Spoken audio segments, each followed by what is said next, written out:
Hello and welcome. Today, Action Theater presents. Well, we were going to do sneak Sahara, so we had a slight change here. We're going to honor to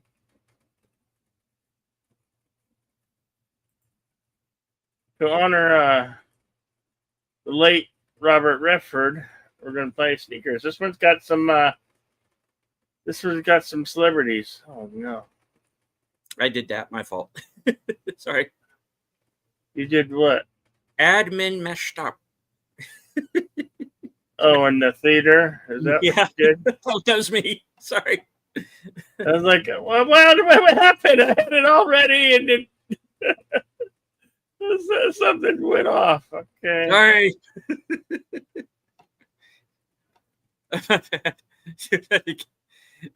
Just restart it. You should be okay. Yeah. Okay. Good.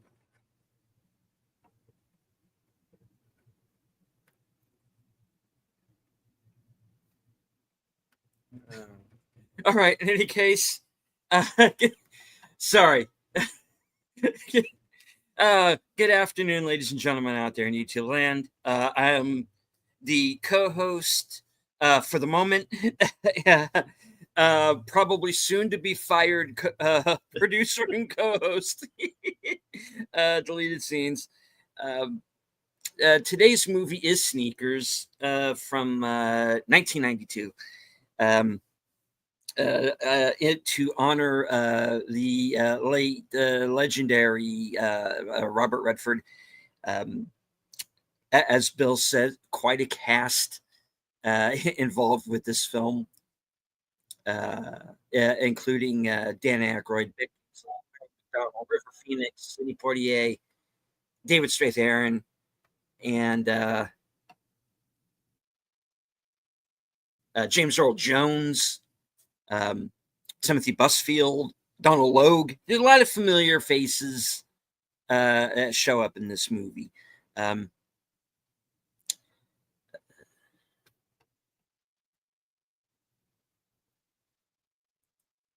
See. Let me get IMDb up and running here. Do want to remind everybody that as much as we would like to air the movie for you live, we cannot do that because of YouTube's copyright laws in the United States. However, we can air the film on Cosme. The link should be pinned to the top of both chats. So please join us over there in the screening room.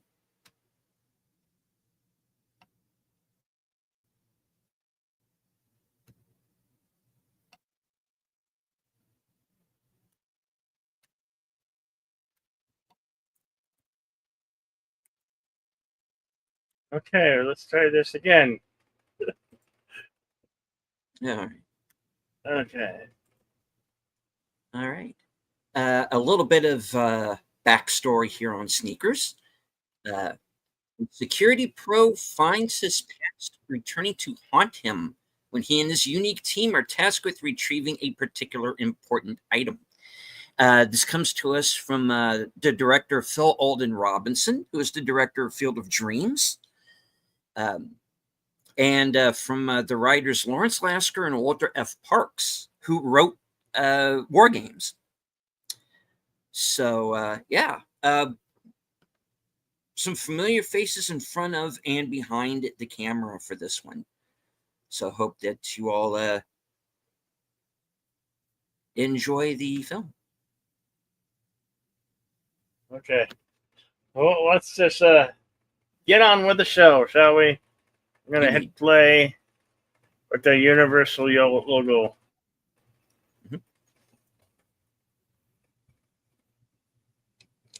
This is also available to watch on Fandango at home And of course, Prime, you can rent it for about $4. And I purchase it for about $15.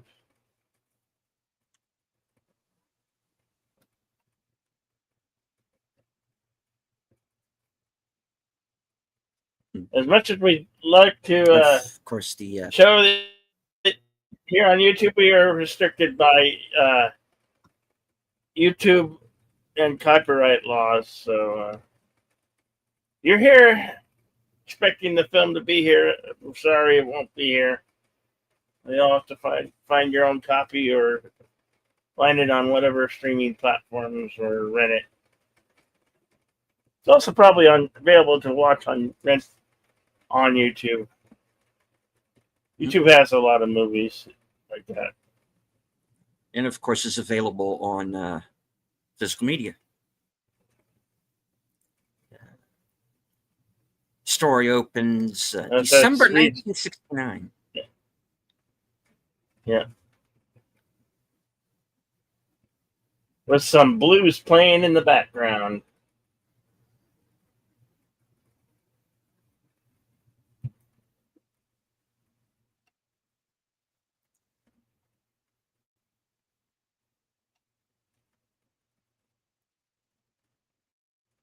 Of course, we open with a familiar face to those of you who watch my live from Sparkwood and 21 program. Gary Hirschberger, who plays Mike Nelson in Twin Peaks, plays the younger Robert Redford here.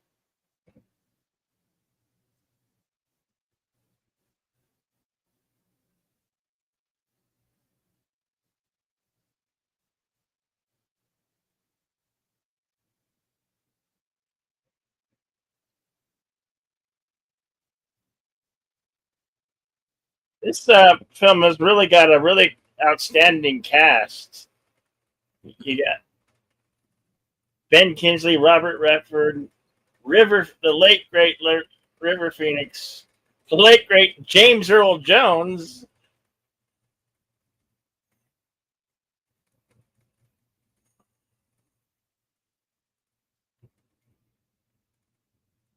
Of course, the other fellow here is the younger version of Ben Kingsley's character, Cosmo. How about Joe Marr?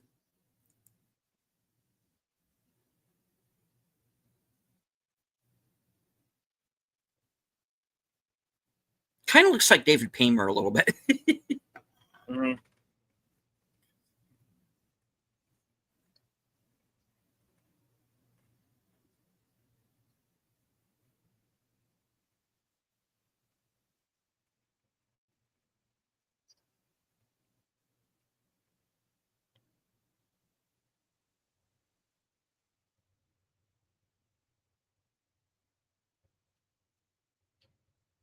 Music by James Horner,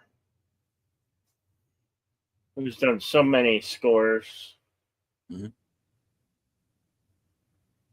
Ran from Marsalis.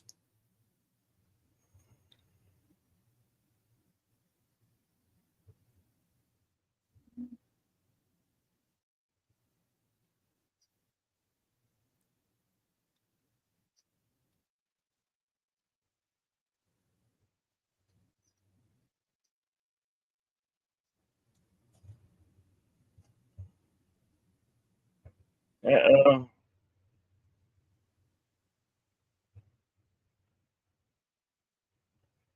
Here comes the feds. Mm-hmm.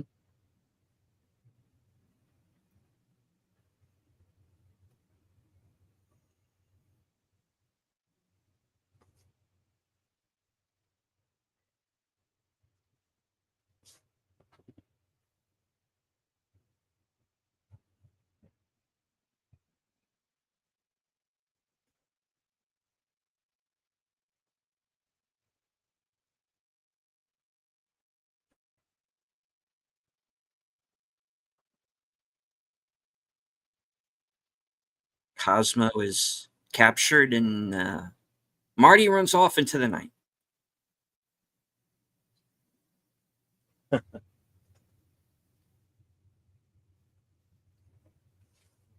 You know, Mhm. I'm viewing this, and I'm seeing the computer equipment that they were had at the time, and Mhm. boy, a lot of it is just outdated, and like we've come a long way in computers.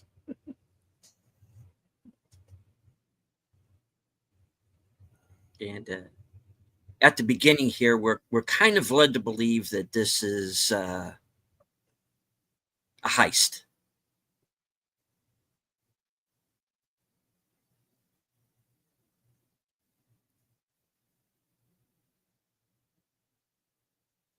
We get Crease, who's Sidney Poitier's character, who's ex CIA man. David Strathairn is Whistler. It's kind of the blind man that sees. Dan Aykroyd is a mother, who is the kind of the I conspiracy love, nut.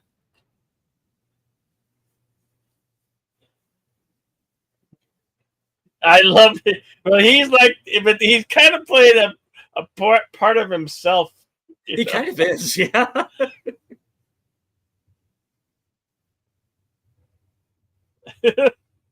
I can't talk to him.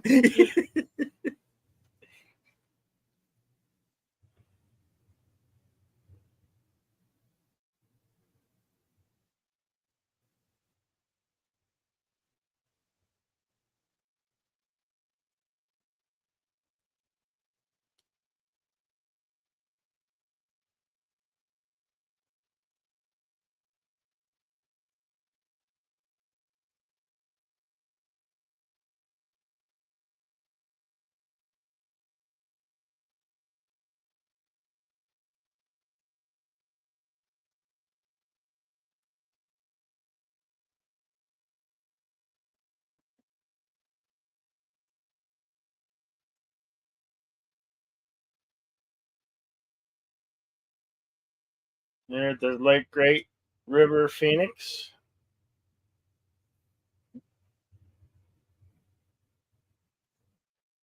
As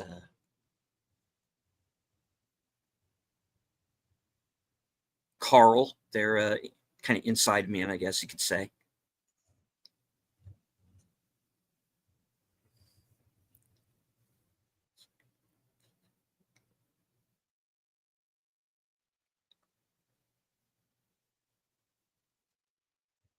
It's kind of hard watching him in this because you can kind of tell something is up with him.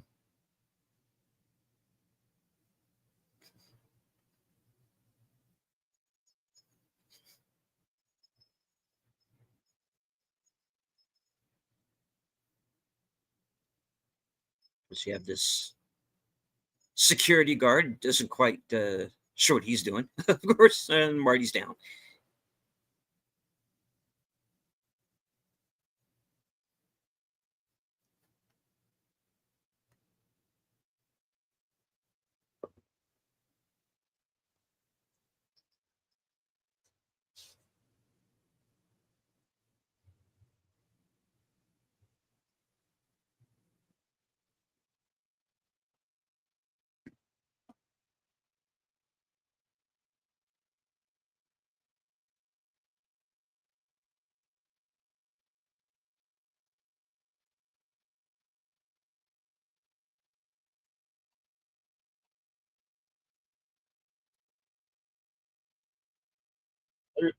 Hello to Liz Armstrong.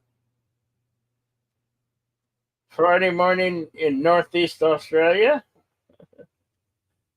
Well, you get if you're still with us, Lizzie, can watch along. You could click the link, and if you want to watch the movie Sneakers,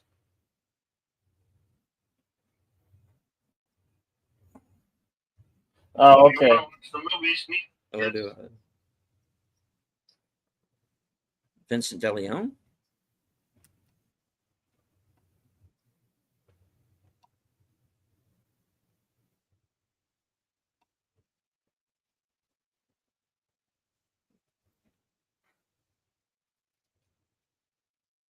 And of course, we learn here that Thank they you, were Lizzie. No hired worries. break in.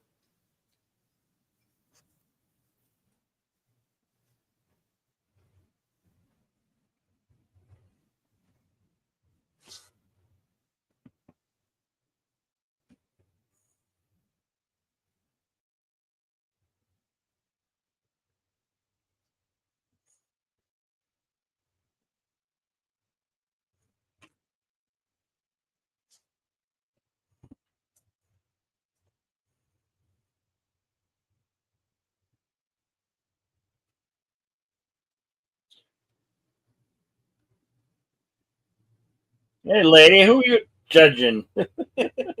It's a job.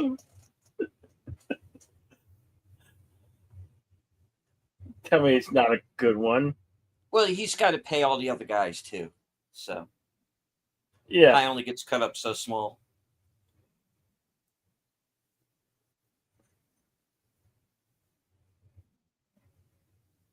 Of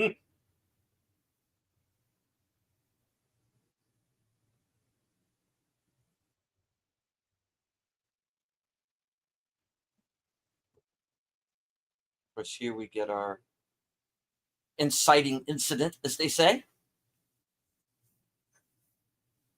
Hello and Hey, welcome, Connie. friend of both channels, Connie Clary.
That's a good point, Vincent D. Lon, D. Lennon. Yeah, also one of River Phoenix's last films. Yeah, he this came out in '93, and he sadly died that night at outside the Viper Room in L.A.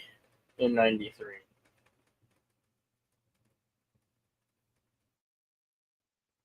Also joining us, January sports highlights.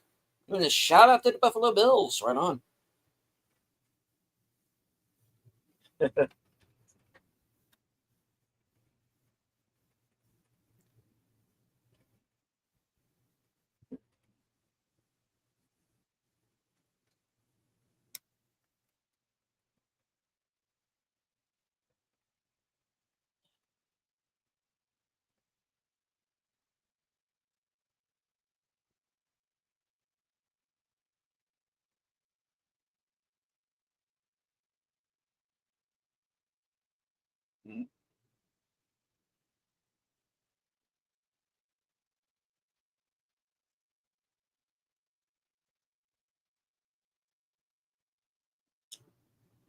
Yeah.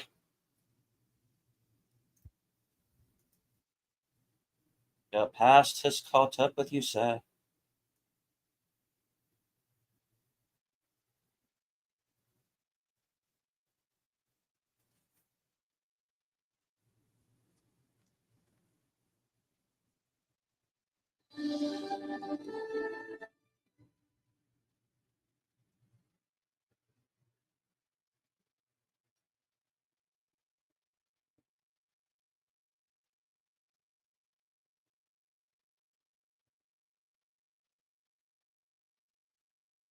Yeah, got that dig in.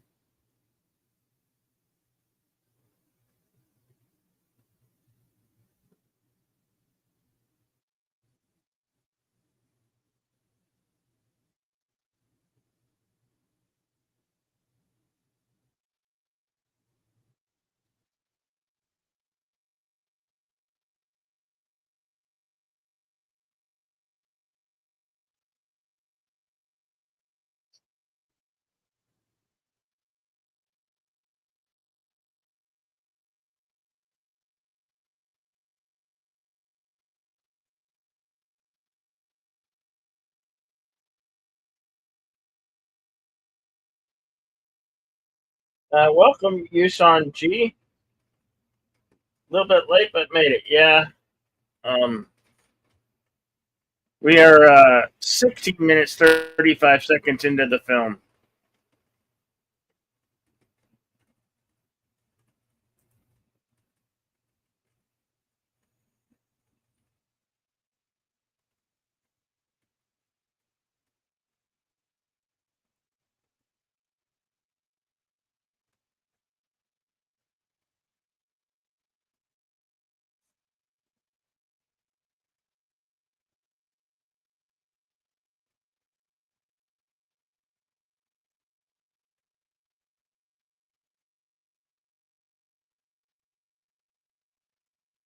Okay, there, Bill.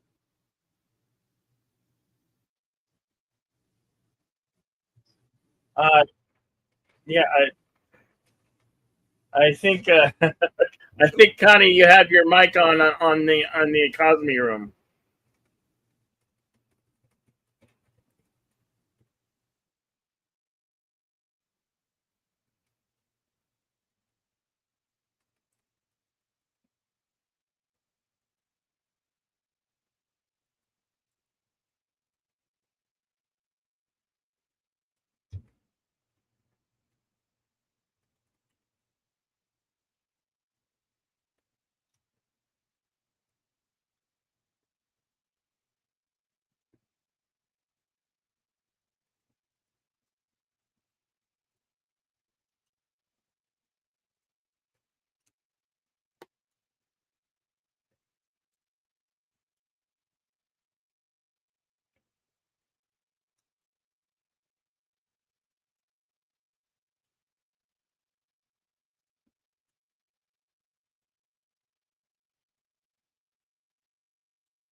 Chalk outlines without me.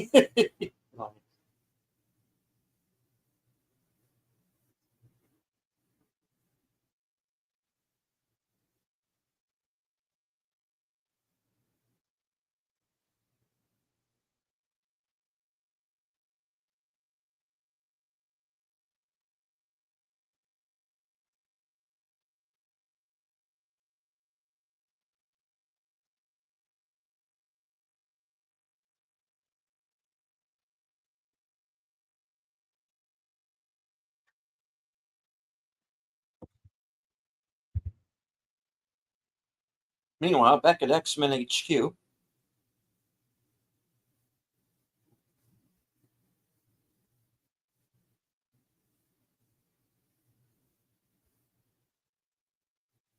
Mary McDonnell, of course, from Dances with Wolves, the sci-fi channel version of Battlestar Galactica,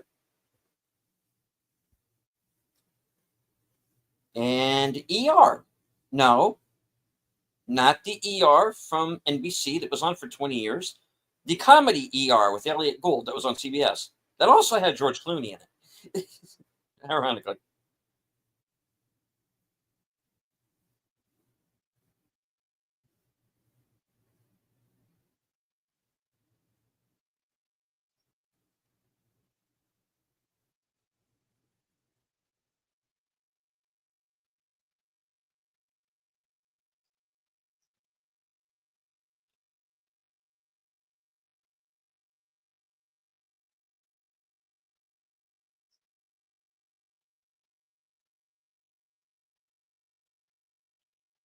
You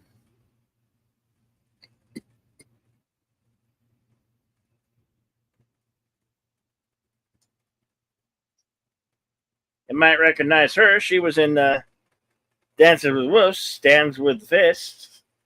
Mhm. Also in the first, what's that movie with Will Smith? Independence Oh, Day. Yeah, that Independence Day.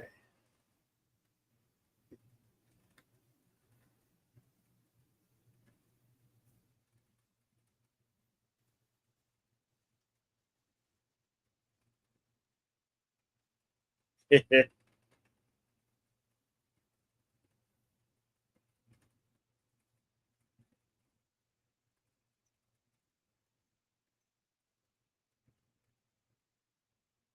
Of course, Donald Logue as Dr.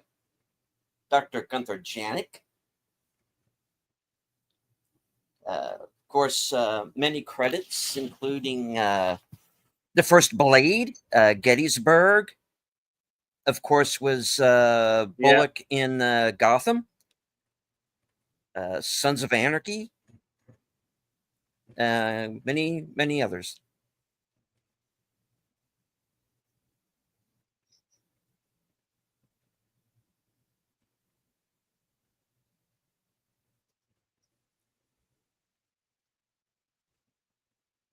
Hail the voice of Northern Oklahoma.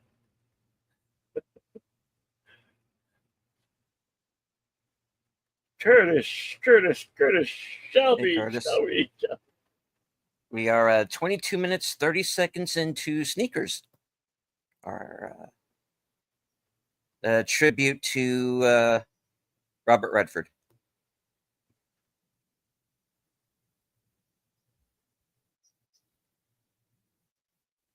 Because I also see Santiago Chavez in the chat.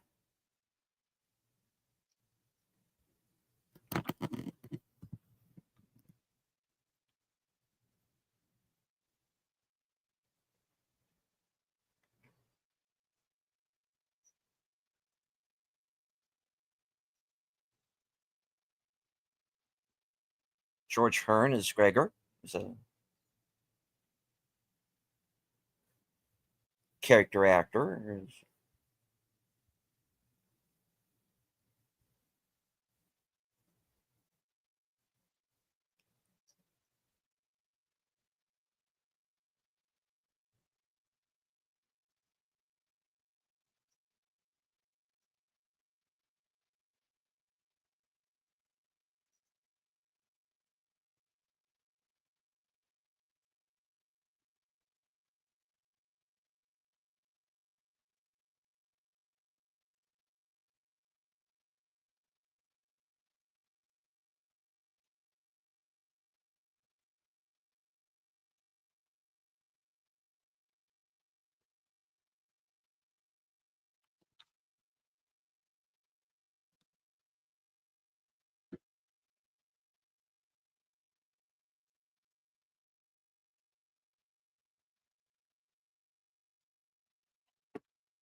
Squash no star.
they're told little black box, but it's not exactly what it's going to be. So they don't know what they're looking for at first.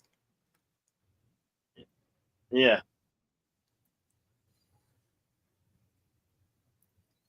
Dr. Rishkoff, of course. Dr. Elena Rishkoff, who's played by Lee Garlington.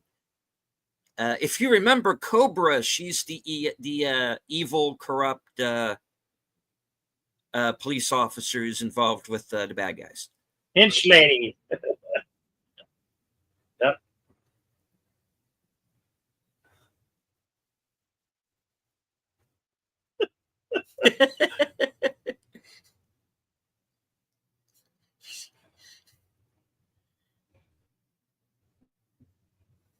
Gunther, Gunther, Gunther.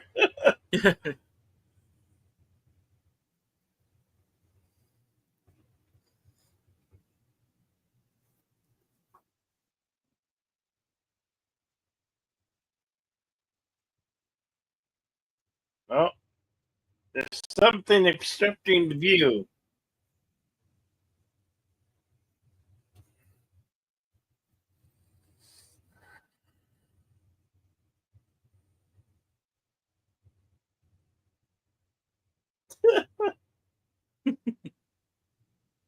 Okay.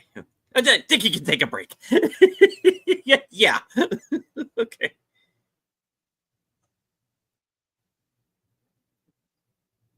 Oh, Gunther. Oh, Gunther.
Look, listen.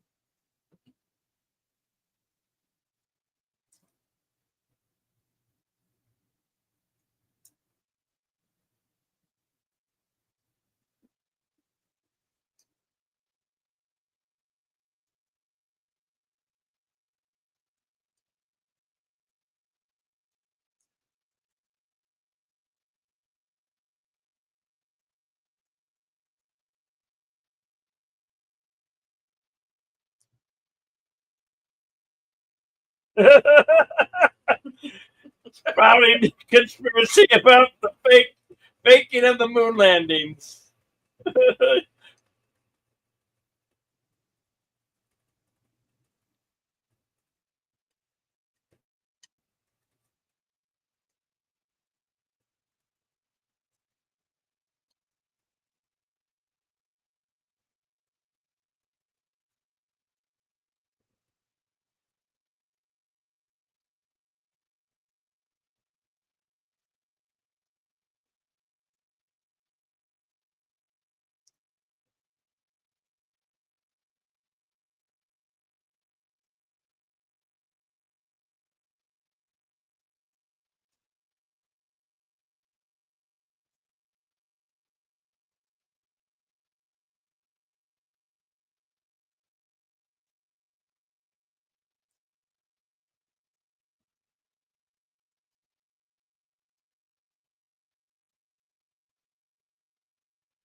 Good thing he had a big cake box.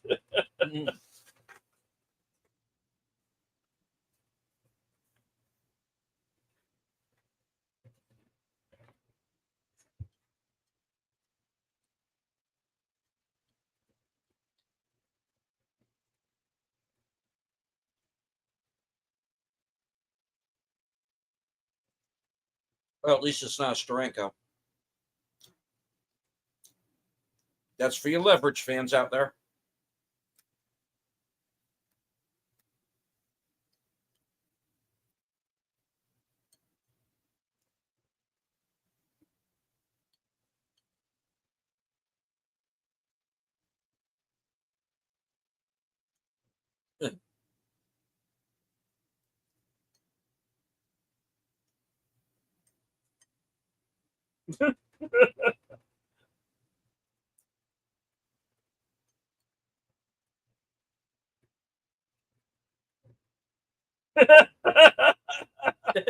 Oh, for kicking open the door. You thought you were getting actual instructions. Like the least one you expect is him kicking the door open.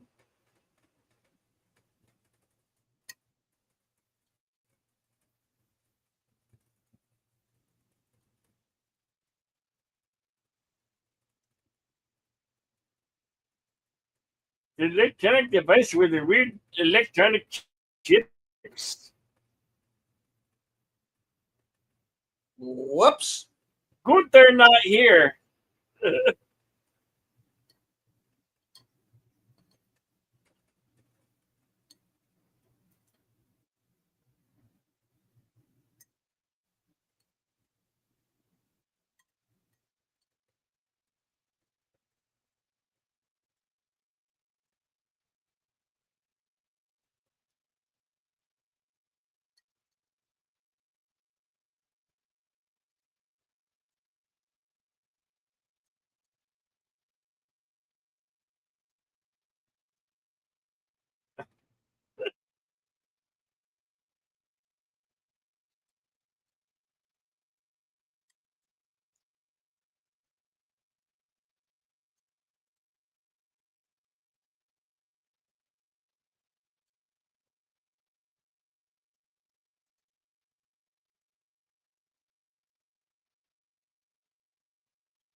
Notice how he's pausing. He's like,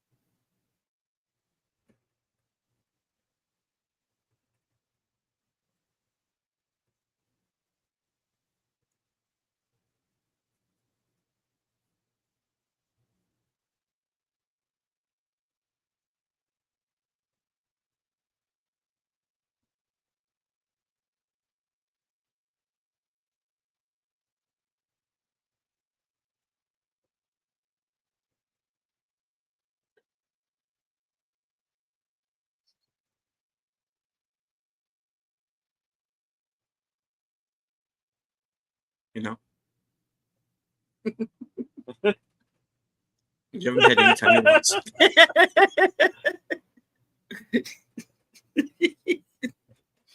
yeah, like how he Be a slipped beacon. that one in there on him.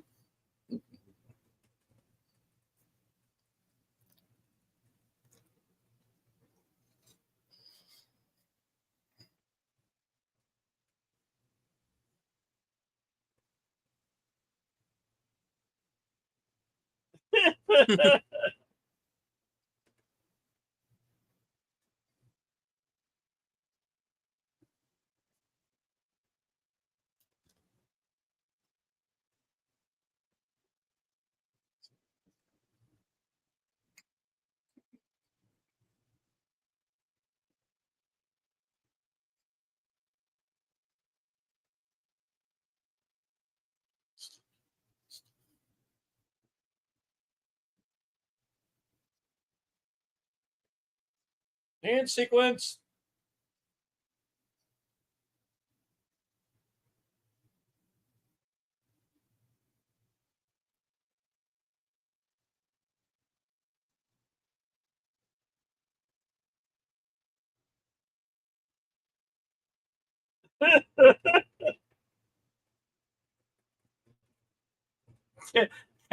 Cattle mutilations.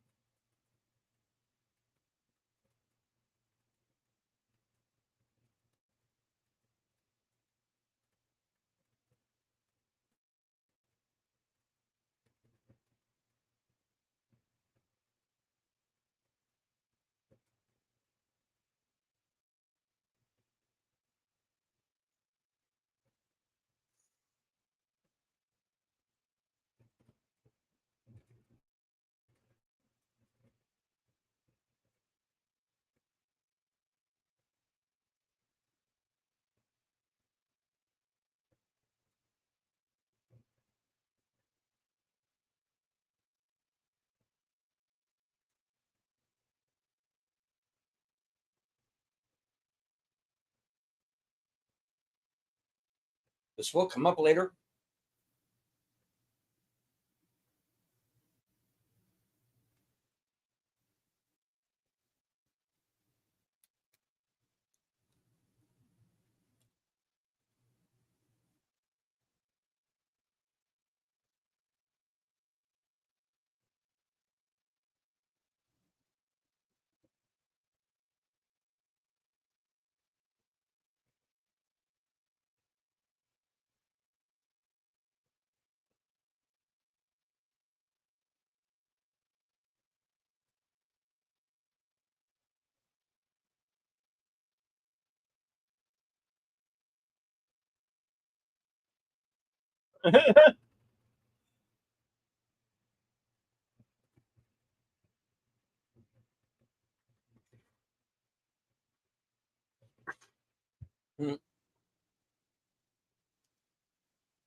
Where Scrabble sales went up.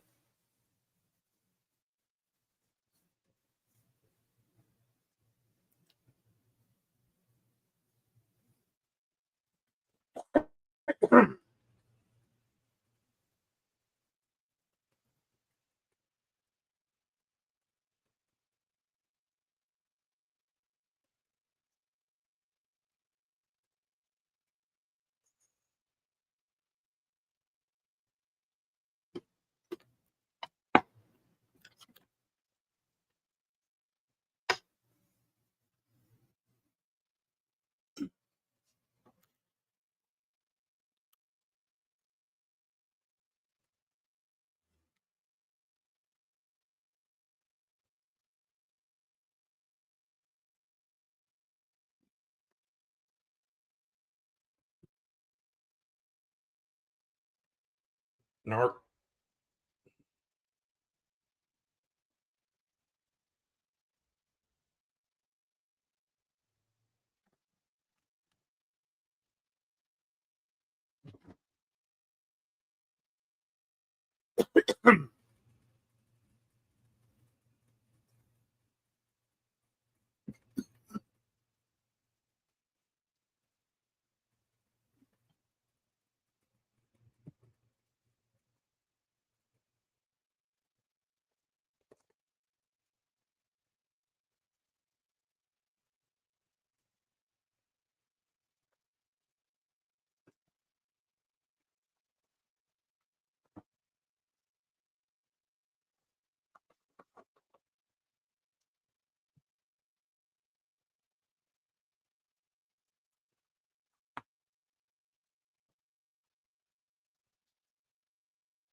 Too many secrets.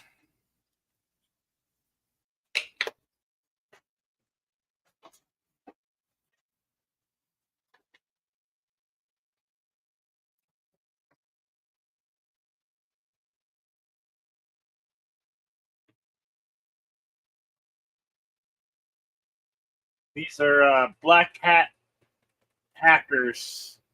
Mhm. So that's a black book of very hard to get in secure systems.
Uh,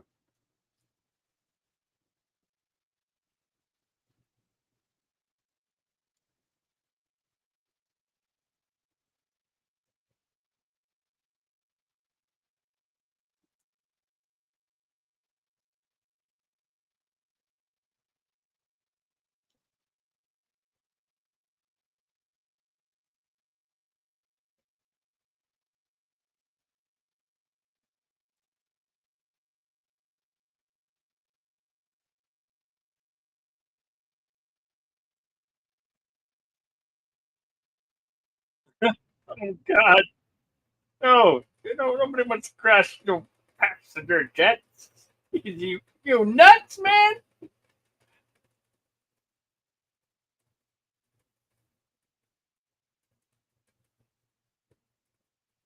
The code breaker. The code breaker.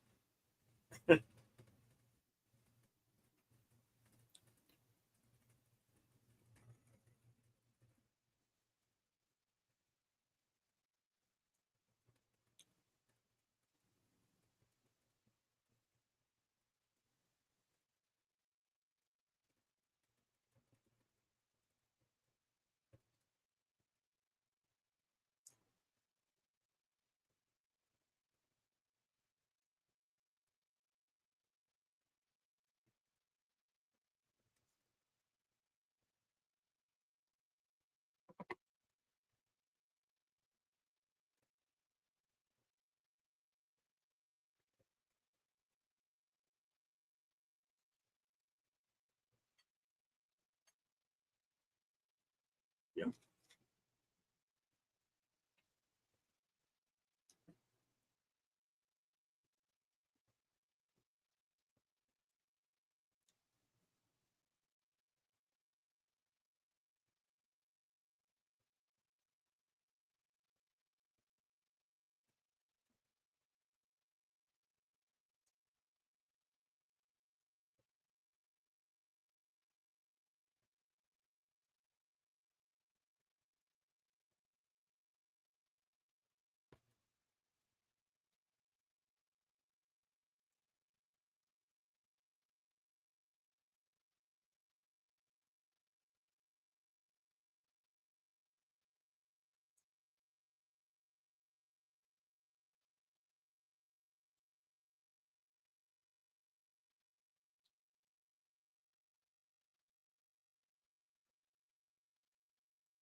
long day's journey into night.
Meanwhile, back in good old San Francisco,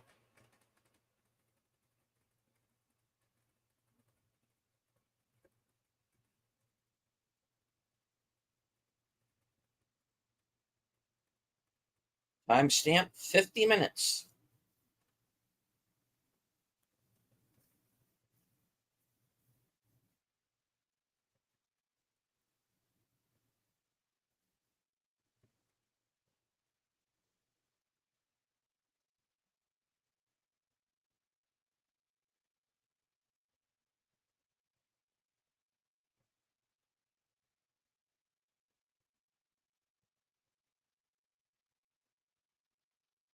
Of course, take a look at the newspaper and whoopsie!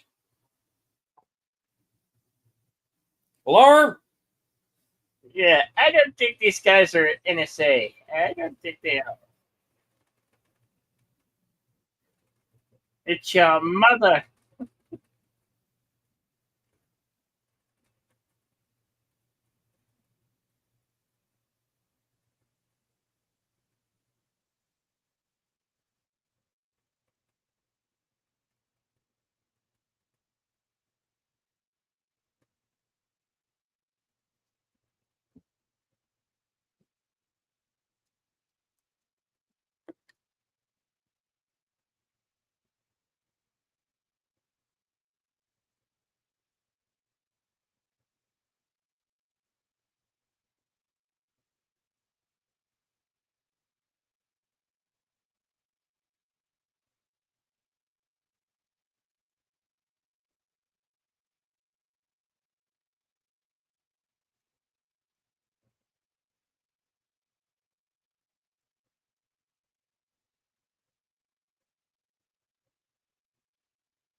On that, you read about a few?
Why do we have to go delicious, Peachy? Because we do. But why? Because I love her, all right? Gee, not Stan, no.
And of course, you might recognize this next voice.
Away we go.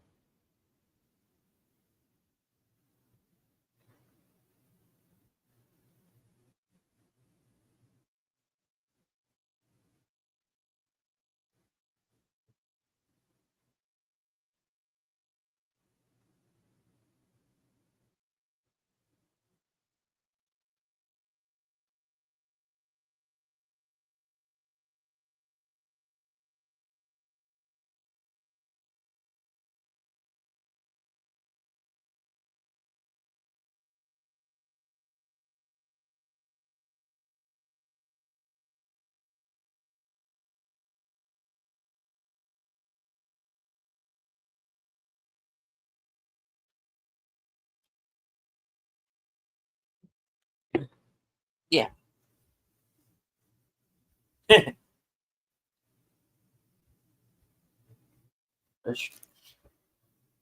Remind me to make you an honorary blind person.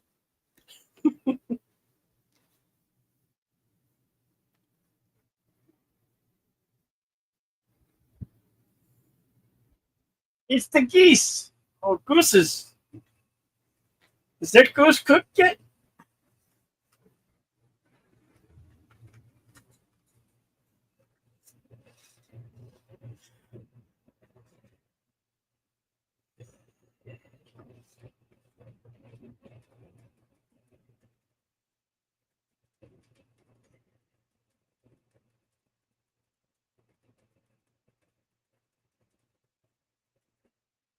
There it is.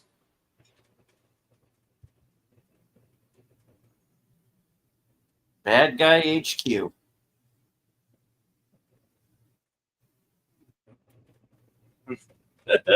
A toy company with that much security? I highly improbable.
Good.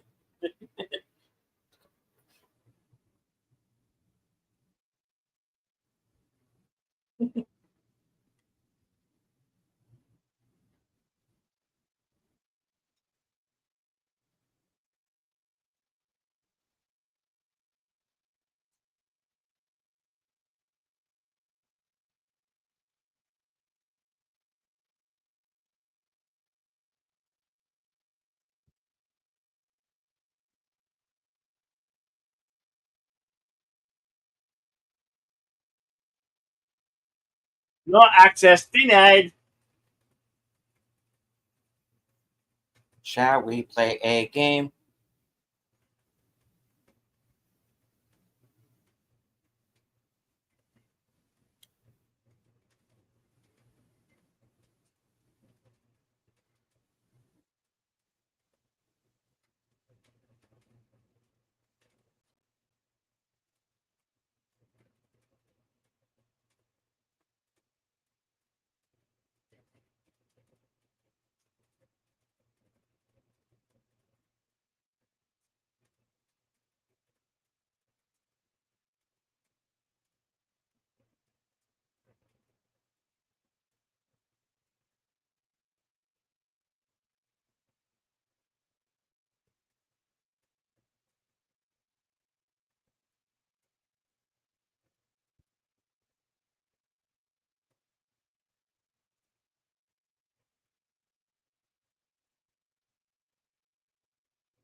Ned Ryerson.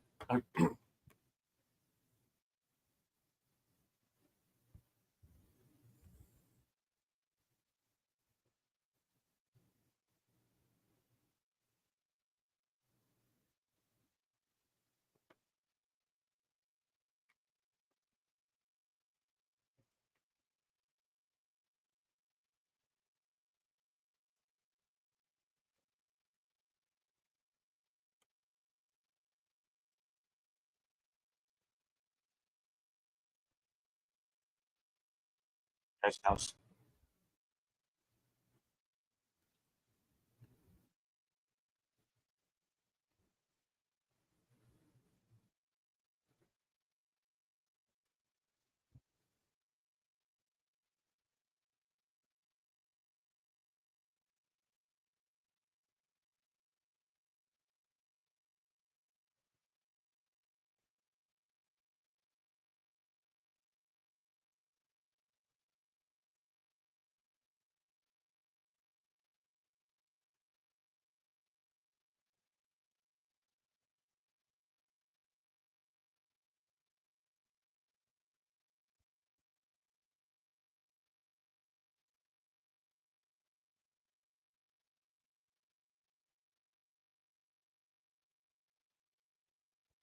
Mm.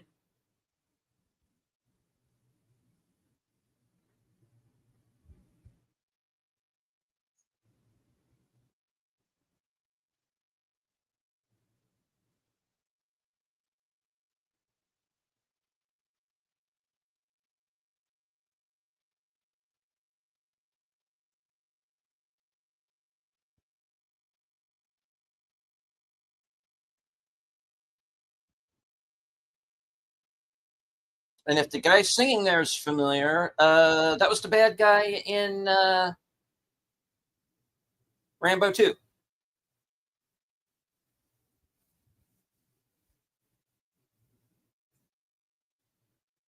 And of course, Stephen Tubolowsky is Warner Brandis.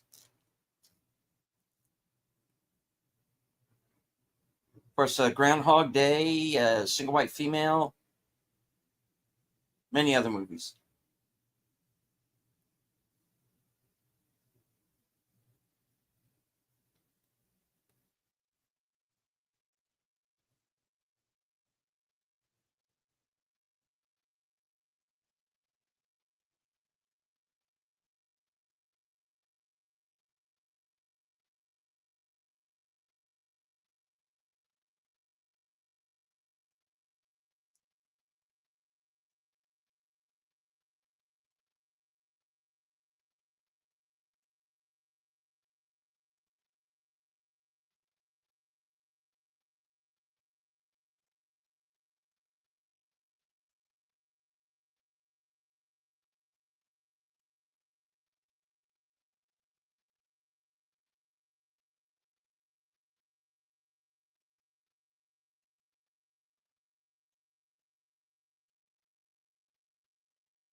This is Amelia from U.S. Tax Consultants. Today is Thursday. I'm following up on the notice we sent out regarding your back taxes and missed filings for the account linked to 843-641-876. This may be our only attempt to reach you, and it's critical that you speak with someone today. Please call us right away at 833-662-0336. We can bring your extension current request. Important information being shared. The code breakers, but no. Oh.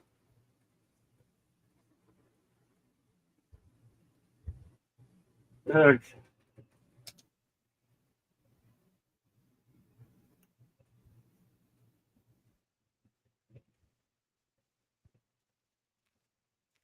Ignore that, folks. I'm going to.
Mhm.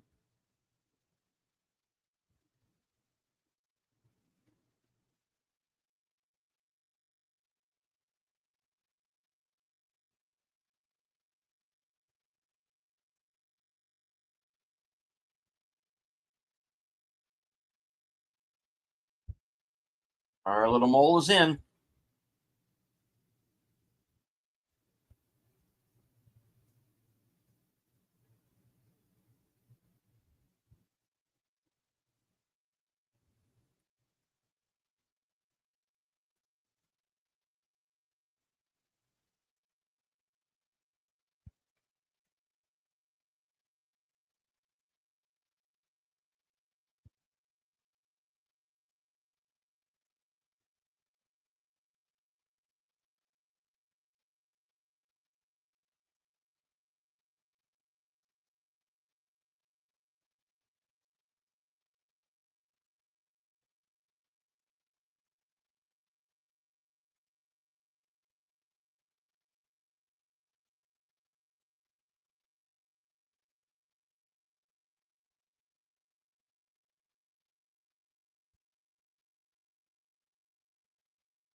Liquid.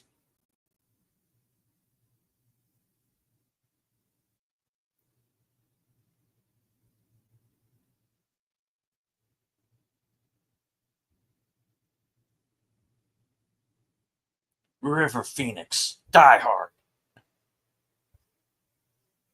Hey, I resent that. Maybe I should rise from the ashes. Rise up.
Werner Brandis is about to return to work. Unexpected.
He's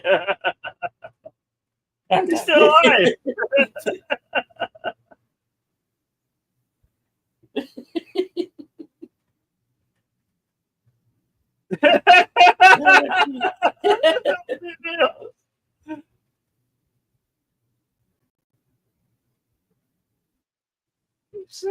Same people that framed Pete Rose. Well, Pete Frost was framed. We all know that. Yeah. Whoops.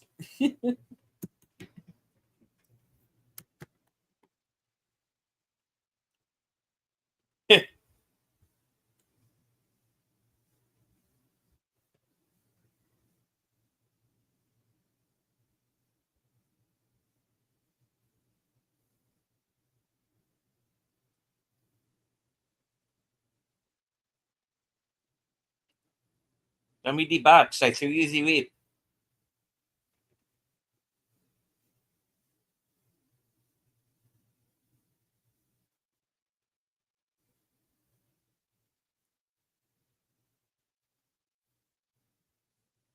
The Atari 6800.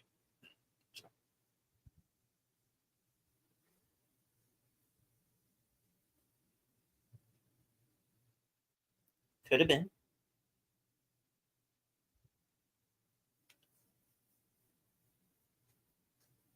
Sharks with laser beams. Freaking laser beams.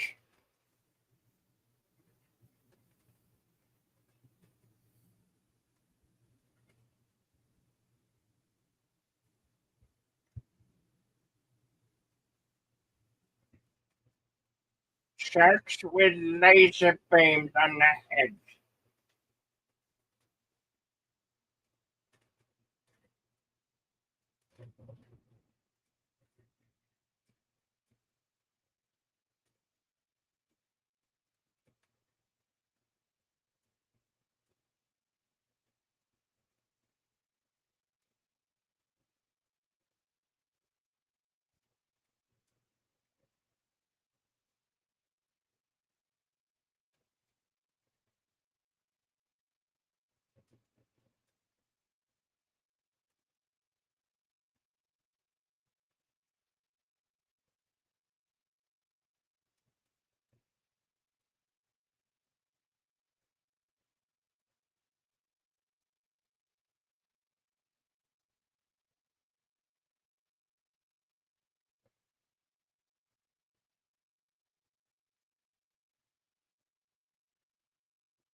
Yay!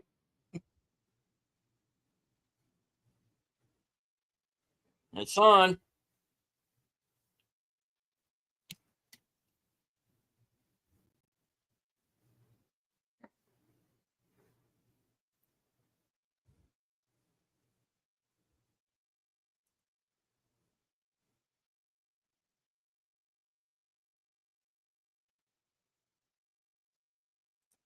Timestamp 1 hour, 42 minutes.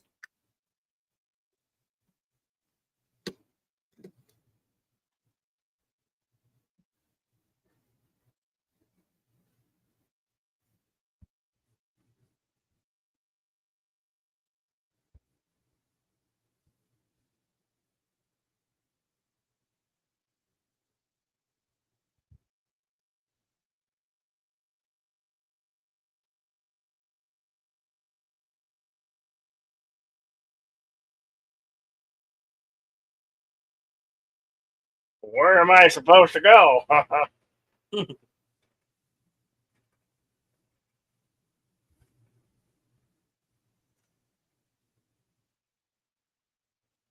Uh, it just took Flying. our ice. What's on now? Yeah, what? Oh no.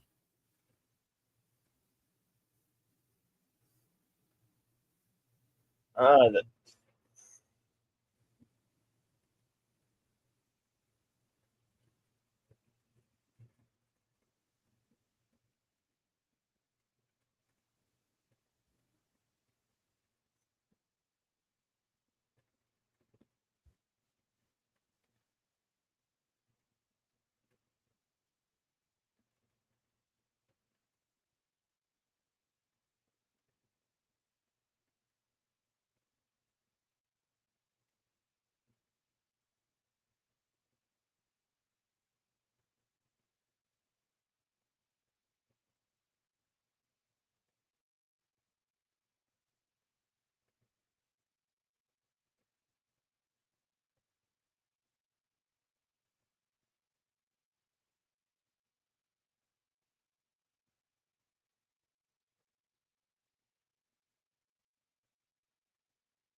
hey, Big Al.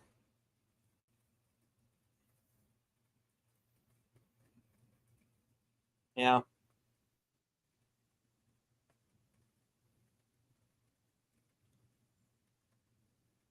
I will be joining Al Friday of next week, along with Corey from Wilkie's Movies and Music, for a special Friday night edition of Films with Friends, and we're going to be watching Pumpkinhead. Lance Henriksen. So it's going to be a first time watch.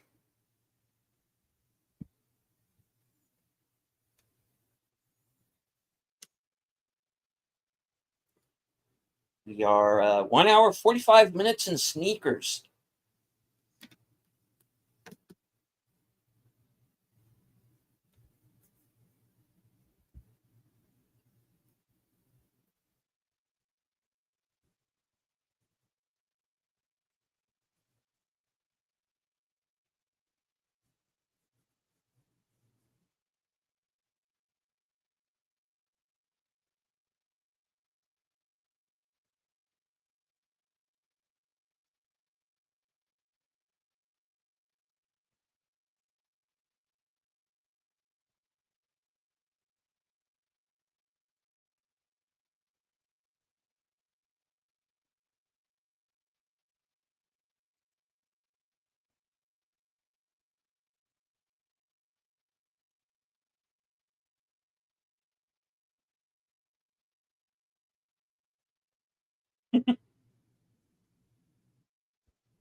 I know.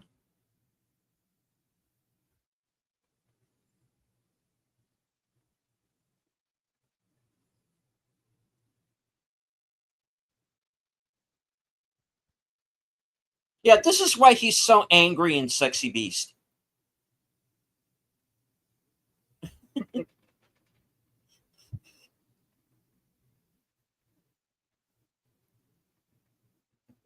Give me your word.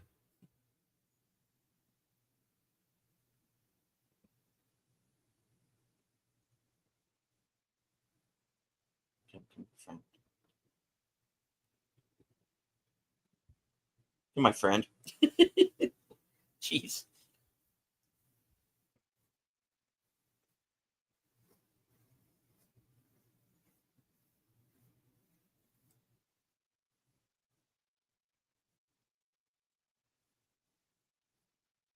Now.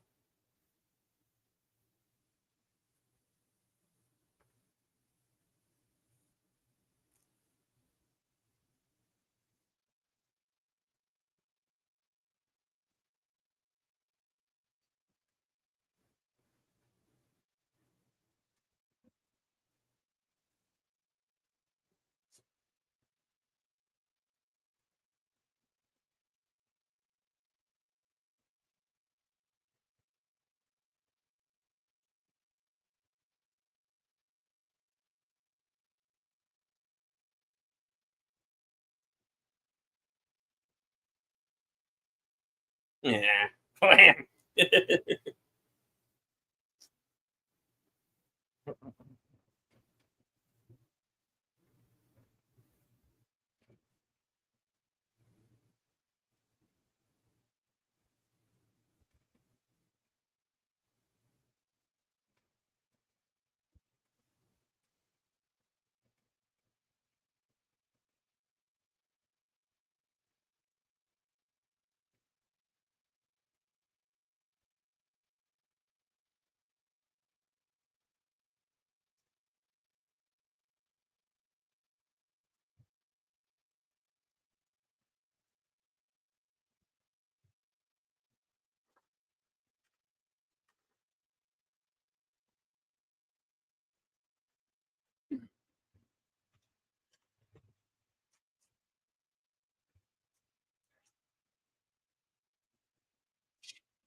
Is Whistler going?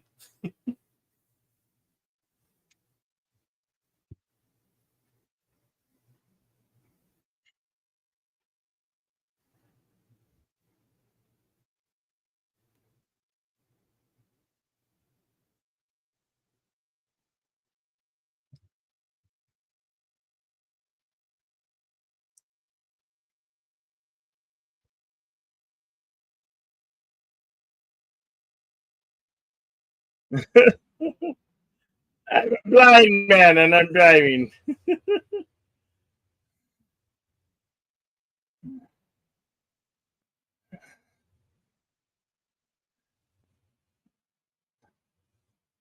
I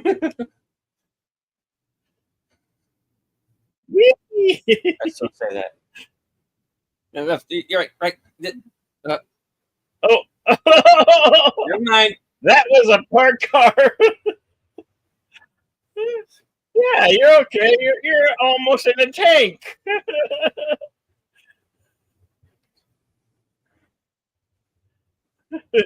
Gentle slope. Ah!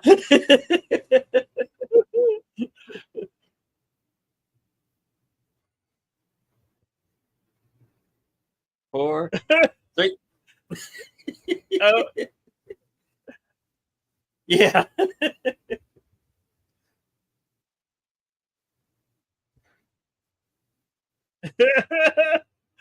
oh no, I'm taking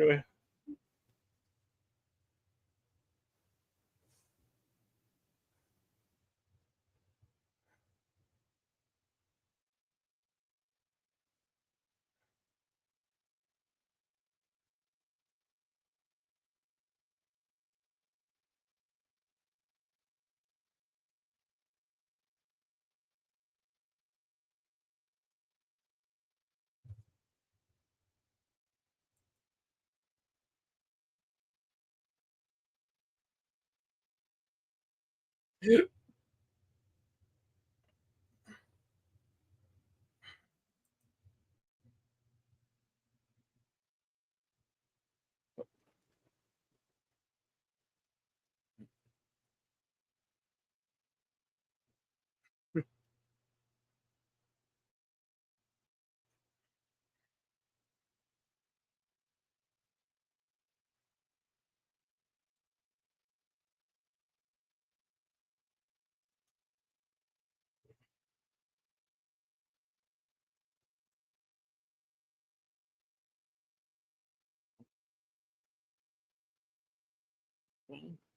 No one there.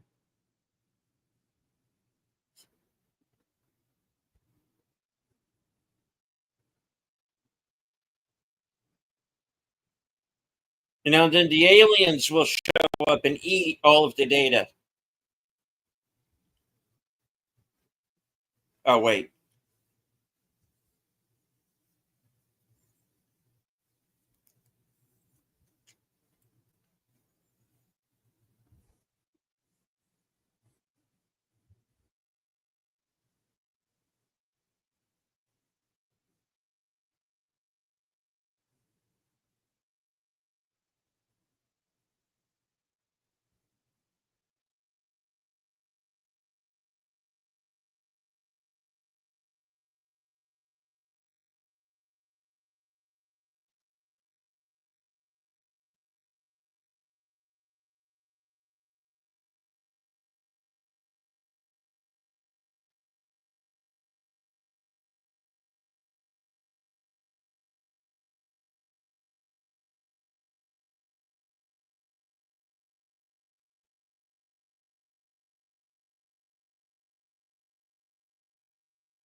And he can't. Why? Because he's not a killer.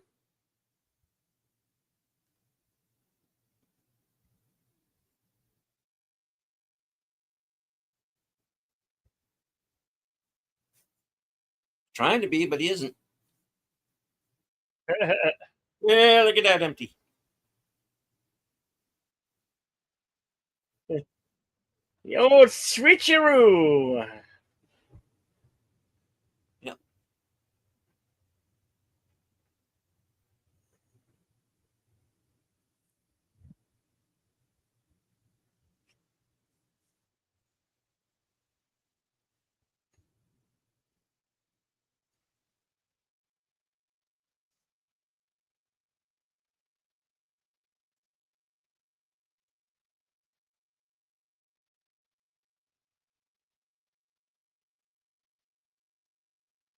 Holy crap!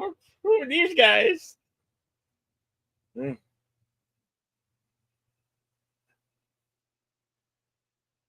There he is.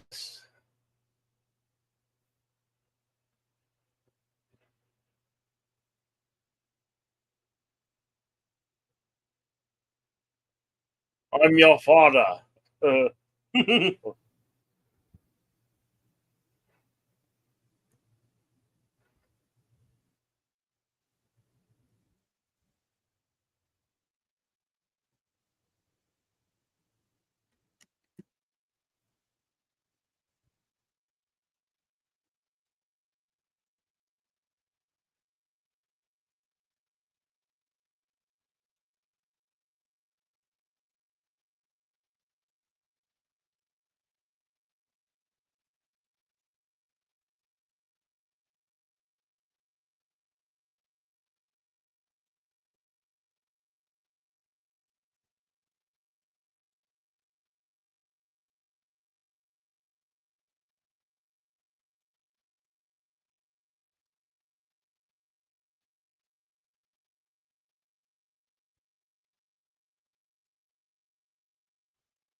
What's in the box?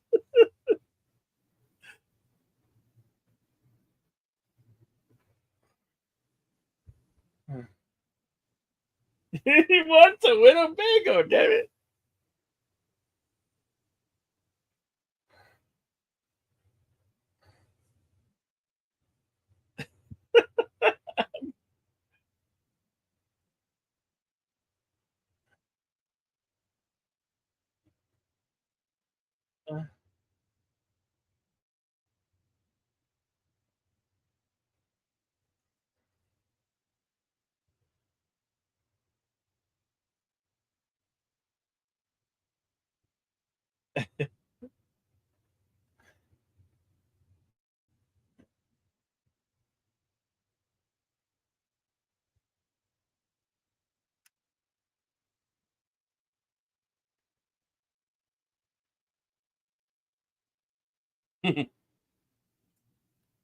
Is he? She's single. Car-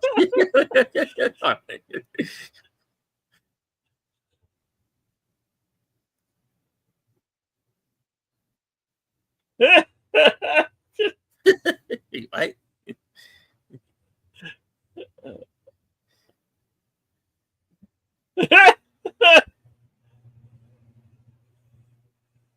Hey.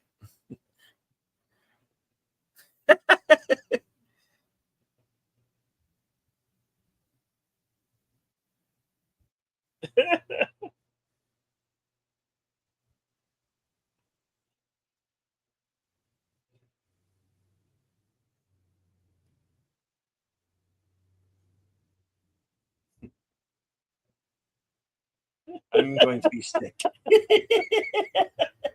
Nope. Not quite done yet. What peace on earth? He's over here. Oh.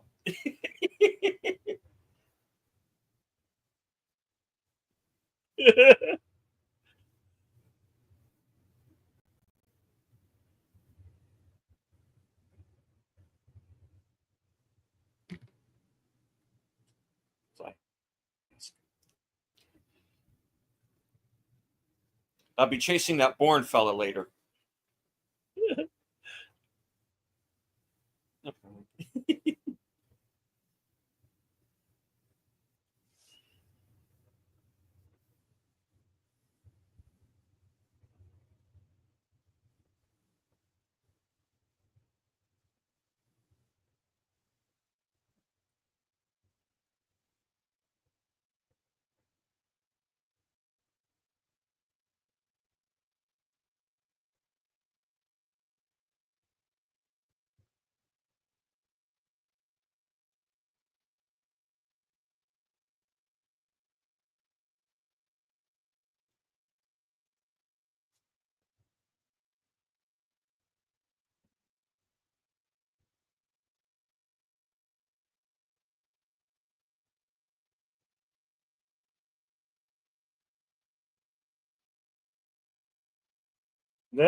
Yeah, wishful thinking, guys.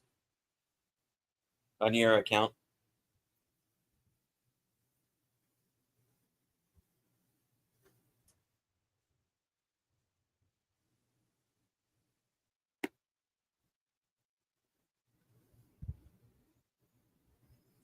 All right, that was Sneakers.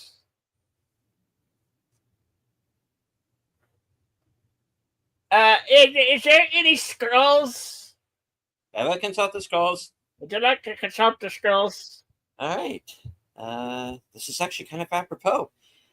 Sneakers was released September 11th, 1992.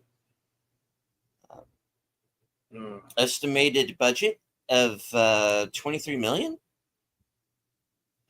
Going on to gross over 105.2 million worldwide. So it's a big hit. Was nominated to Best Picture at the Edgar Allan Poe Awards. And Sidney Poitier was nominated for a NAACP Image Award as Best Actor in a Motion Picture.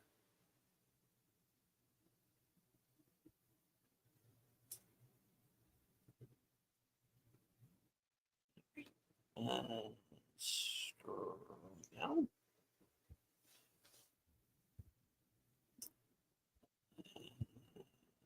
All right. Filming took place between October 28th, 1991 and March 12th, 1992. There were 15 main filming locations. 400 California Street, San Francisco, California, which was the Centurion Bank. Union College, Schenectady, New York. The opening scene starring the main characters in college shows Union College in the background. Oakland School for the Arts, 530 18th Street. Oakland, the Sneakers headquarters and the offices adjacent to the Fox Theater. Lombard Street and Hyde Street, San Francisco, where Bishop is dumped out of the car. The 2nd Street Tunnel between Hill and Figueroa, Los Angeles. The Castle Green Apartments, 99 South Raymond, Pasadena. Countrywide Home Loans corporate headquarters, Simi Valley, for Playtronics corporate headquarters. Courthouse Square, Backlot, Universal Studios, 100 Universal City Plaza, Universal City, California. The Dumbarton Bridge, San Francisco Bay. Fox Oakland Theater, 1807 Telegraph Avenue, Oakland. Hills Plaza for the handoff scene. Los Angeles for the Coolidge Institute exteriors. Filmed in Los Angeles, though described as taking place in Palo Alto in the film. Mayfield Senior School, 500 Bellefontaine Street, Pasadena. The school where Liz is teaching music. Nescahuna, New York, television footage and news anchorman. And the Embarcadero, San Francisco.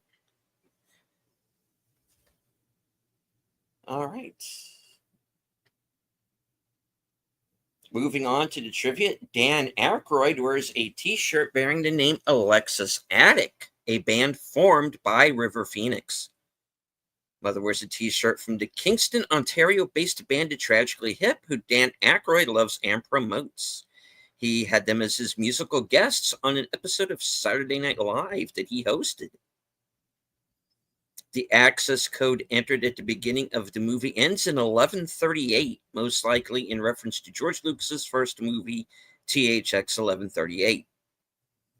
When Liz goes to the dim sum bar with Warner Brandis under the assumed name of Doris, there's a group of singers singing the song Bad Bad Leroy Brown in Chinese. English version of the song, Leroy Brown gets in trouble over a girl named Doris. Robert Redford's jacket is the same one he wore in The Natural. In 3 Days of the Condor, starring Robert Redford, a CIA building is hit and a list of the casualties is displayed. The final 2 names on the list being Martin and Bishop, which is Redford's alias in this movie. The term commonly used to describe information phishing, for example, trying to get a person to divulge his or her password, as applied by hackers, is social engineering. The computer in the room off of Cosmo's office in the Playtronics building, the one that looks like a circular Benz, is actually a Cray YMP, a multi-million-dollar supercomputer that was one of the world's fastest computers at the time this movie was made. The movie The Impact Factor breakthrough of a breakthrough encryption, a reference to the RSA algorithm, the most popular public key encryption algorithm in use today. Professor Len Edelman, one of the co-inventors of the RSA algorithm, provided some of the technical guidance in this movie in exchange for giving his wife a chance to meet Robert Redford. The warehouse set in which the characters are having a party after getting the devices modeled on the set of the warehouse party in the conversation. Actor James Craven is billed in the credits as simply FBI agent. His character introduces himself as Special Agent Beestrop. Jewel Beestrop was the casting director for this movie. Professor Len Edelman is one of 3 mathematicians who invented the RSA. He's the A crypto system, currently preeminent method of encrypting any form of data in the world. Edelman served as a mathematical consultant on this movie and spent several days constructing the slides Janik displays at the College Symposium on Unbreakable Codes, which took Edelman a considerable amount of time to create using primitive early 1990s computer graphics technology. In the end, writer and director Phil Alden Robinson had the slides transposed as oil crayon scribbles on account of the notion that that's what a regular mathematician would have done.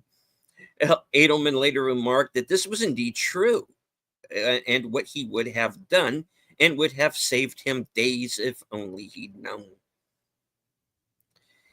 The orange Volkswagen Comanche convertible driven by Robert Redford in the Embarcadero area for the handoff scene is the same vehicle driven by Mike Myers in So I Married an Axe Murderer, also filmed in San Francisco. To prevent the project from being thought of as a kids' movie by being rated G, Phil Holden Robinson intentionally added profanity to the script. How is this going to be a G-rated movie? They're like killing people left and right. Okay.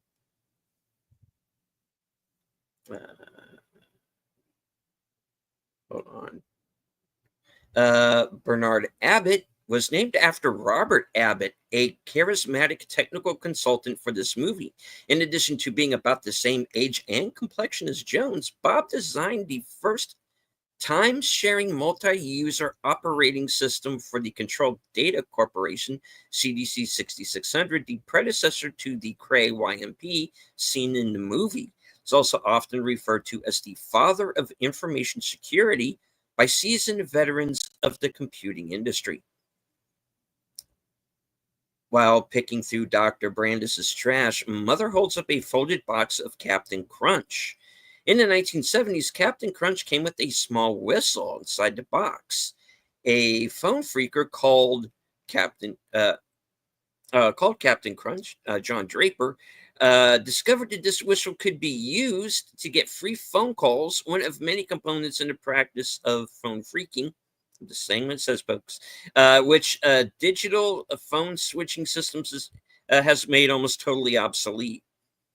There's another reference to Draper during the Scrabble game. The word crunch is visible upside down before it gets turned into scrunchy. Also, Cosmo tells Martin that while in prison, he helps some mafia men make some, quote, free phone calls. Whistler is patterned after Joe Ingresia, a blind telephone expert born with perfect pitch, who was one of the original phone phreakers.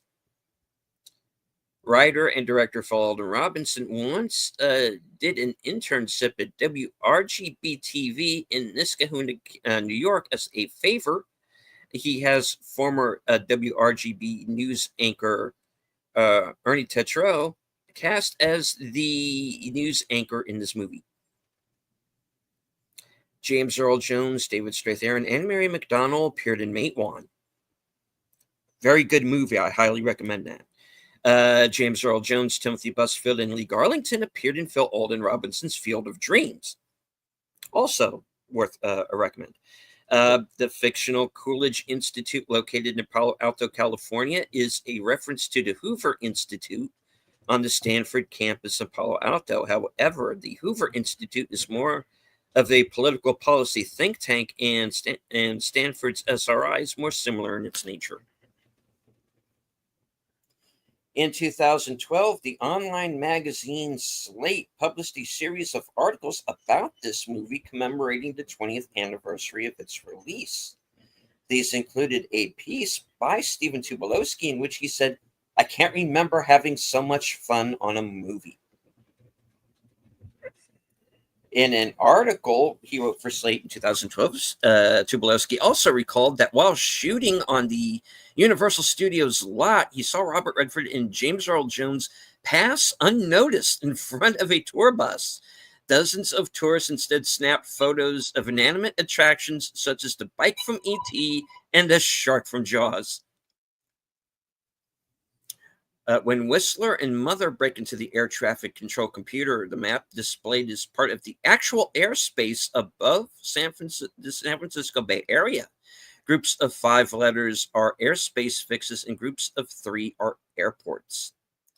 When Martin and Cosmo attempt their initial prank at the beginning of the movie, the facade building seen is the famous Hill Valley Clock Tower from the Back to the Future trilogy.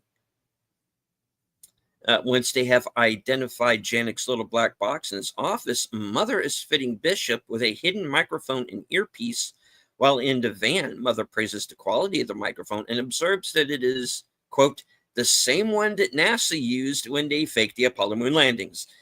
The astronauts broadcast around the world from a soundstage at Norton Air Force Base in San Bernardino, California. The Aerospace Audiovisual Service, the AAVS soundstage at Norton Air Force Base, San Bernardino, California, is where the U.S. Air Force captain Phil Holden Robinson cut his teeth as a television producer and director in the mid-1970s. When breaking into Cosmo's office, Martin uses a Ronco pocket fisherman to lower the needed high-tech device. Martin avoids being arrested because he's out getting pizza. In 3 Days of the Condor, Joe Turner, played by Robert Redford, avoids getting murdered because he's out getting sandwiches. The cast includes 3 Oscar winners, Robert Redford, Sidney Poitier, and Sir Ben Kingsley. 5 Oscar nominees, Dan Aykroyd, David Strathairn, River Phoenix, James Earl Jones, and Mary McDonnell. The only movie featuring David Strathairn and Marion McDonnell that was not directed by John Sayles. They appeared together in Mate 1 and Passion Fish. Cosmo is reminiscent in both appearance and name of the club owner Cosmo Vitelli, played by Ben Gazzara in John Cassavetes' The Killing of a Chinese Bookie. The first 5 minutes of the movie is a prologue that takes place in 1969. The rest of the movie is set in the film's present day. When Martin and Liz are playing Scrabble, Liz objects to Martin's word scrunchy, claiming it's not a real word. In fact, the word scrunchy came into usage sometime between 1985 and 1990 as a term for an elastic band used to hold women's ponytails in place. Liz wears her hair very short, so it's entirely possible she wasn't aware of a new word like that. One of the reasons River Phoenix took the role was that he was so deep into the, quote, psychosis of his character in his previous movie, Mike Waters in My Own Private Idaho, that he wanted a, quote, low-stress money gig movie, which for him was this movie. River Phoenix and Sidney Poitier starred together in another espionage movie, Little Nikita. The bridge they work out that Martin crossed while in the trunk of the car is the Dumbarton.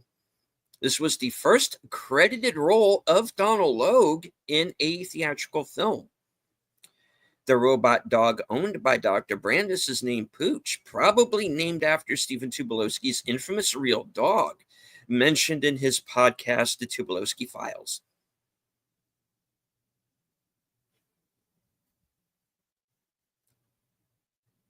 Both Dan Aykroyd and Eddie Jones were in Trading Places. James Earl Jones says, what's important is that this never happened. He says the same thing at the end of The Hunt for Red October. Robert Redford and Ben Kingsley will both go on to play villains in the Marvel Cinematic Universe. Redford played Alexander Pierce in 2014 Captain America, The Winter Soldier, the greatest Marvel movie of all time. It doesn't say that, but I do that in there. Ben Kingsley played the Mandarin, a.k.a. Trevor Slattery, in Iron Man 3. Also known as one of the worst Marvel iterations. Yeah. You got it. Well, not the worst, but one of the worst. that would go to either Captain Marvel or the Marvels, or Shang-Chi, or the list goes on. The new Captain America is right up there. Anyway, carry on. Immediately after the team steals the magic box, as they are celebrating back at headquarters, they're dancing to Aretha Franklin's Chain of Fools, a musical hint that they don't know what they've actually gotten themselves into. Mary Steenburgen was considered to play the role of Liz. The device being lowered by Martin using the pocket fisherman is a Radio Shack SPL, sound pressure level meter. According to director-writer Phil Alden Robinson, the concept for the film dates back to the early 1980s. when screenwriter producers Lawrence Lasker and Walter F. Parks were developing War Games, a film that also dealt with the perils of technology and government secrets. Several drafts were written in that decade, with many revisions and given to many different studios until Universal picked it up in 1991. The synthesizers Whistler is using to simulate Bishop's car route when trapped in the trunk is a Prophet 2002 sampler and Roland JX 3P. The code spewing on the screen reflected in Whistler's glasses for effect as Mother accesses connections in the black box is 12 lines of repeating gibberish except for the entries MNOP equals Fred slash 14CB Plu, just saying what it says, and 123, and Des in parentheses appears, as well as Cap equals DW. These cryptic references may be meaningful. They are cryptography references. All right.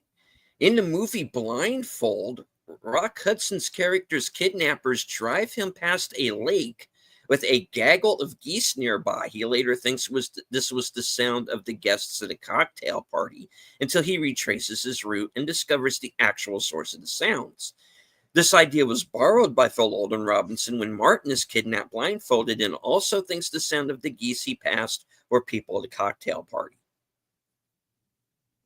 The security guard at the beginning of the movie after the prologue is watching Touch of Evil. In the brief scene shown on screen, Mike Vargas is played by Charlton Heston, says, "I just looked in that box. There was nothing there." This is a very subtle giveaway in reference to how the finale plays out on the Playtronics roof when Bishop hands the box over to Cosmo.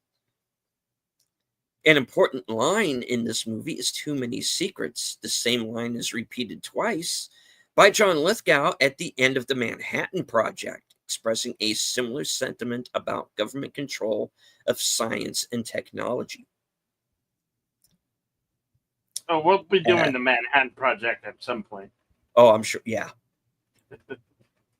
I remember seeing that in theaters and kind of going in totally blind. It's a good movie. All right. At the end, the character Mary gives Carl her phone number as 415-273-9164. It is a San Francisco area code and one of the rare instances in movies and television where an actual phone number rather than a 555 number is used. In the audio commentary, the writers explained that they bought a real phone number because in a film full of deception, they wanted it to be believable that she was really giving him her phone number, and a 555 number might have been unintentionally funny. They put a voicemail message on it promoting the film, but allowed it to revert to a real number after the theatrical release and assume whoever has the number has been getting crank calls.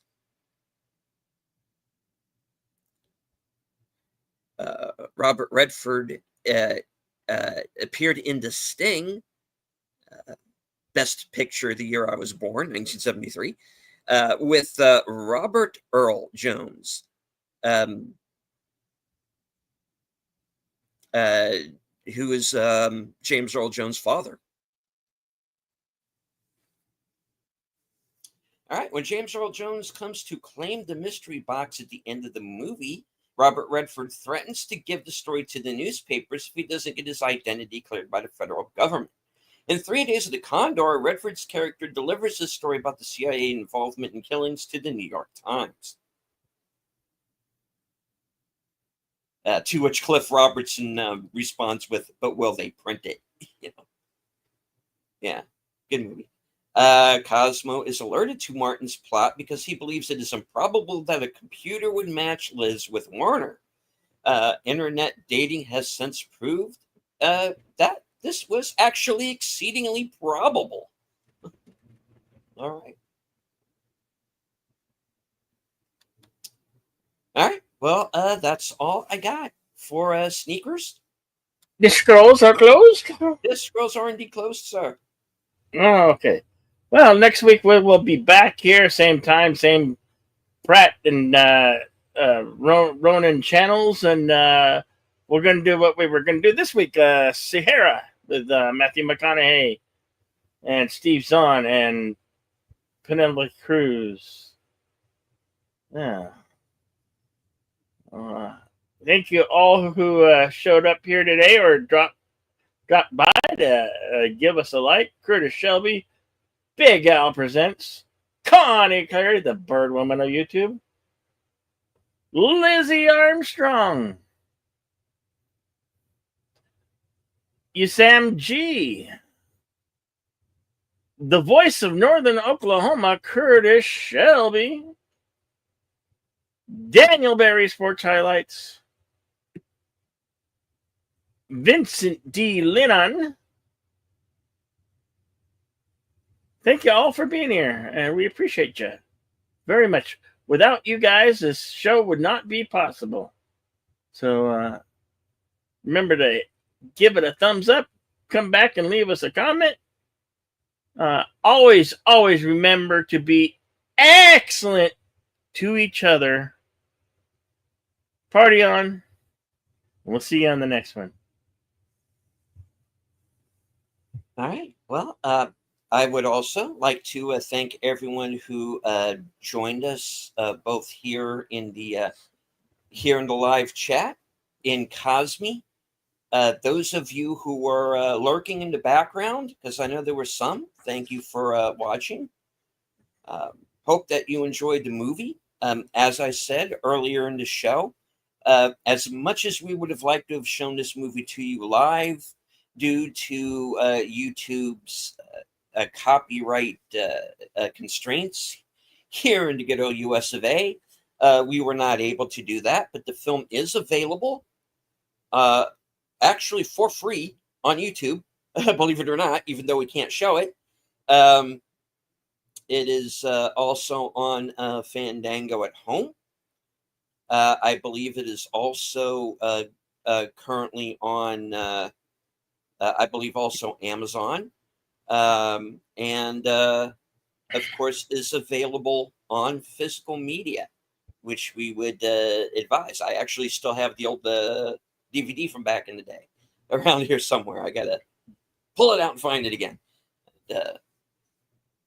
This movie is a personal big favorite of mine. I know it's a favorite of Bill's. And upon the passing of Mr. Redford, we came up with a list of films that we wanted to do and in his honor. And this is one of the ones that we're going to be doing. We might be doing another one later for the Western show. But this is the one that we hit on, and a fun movie. It's got some action. It's got some great characters. It's funny, and we thought it would be a kind of a fitting tribute to him. So yeah, I hope that everybody enjoyed that show. All right, and as I say at the end of every program, from HQ, our second home office in Arizona, and all points north, south, east, west, and beyond. Good night. Take care. Stay strong. Be safe and healthy. Playtronics is not real. Because this is how we win.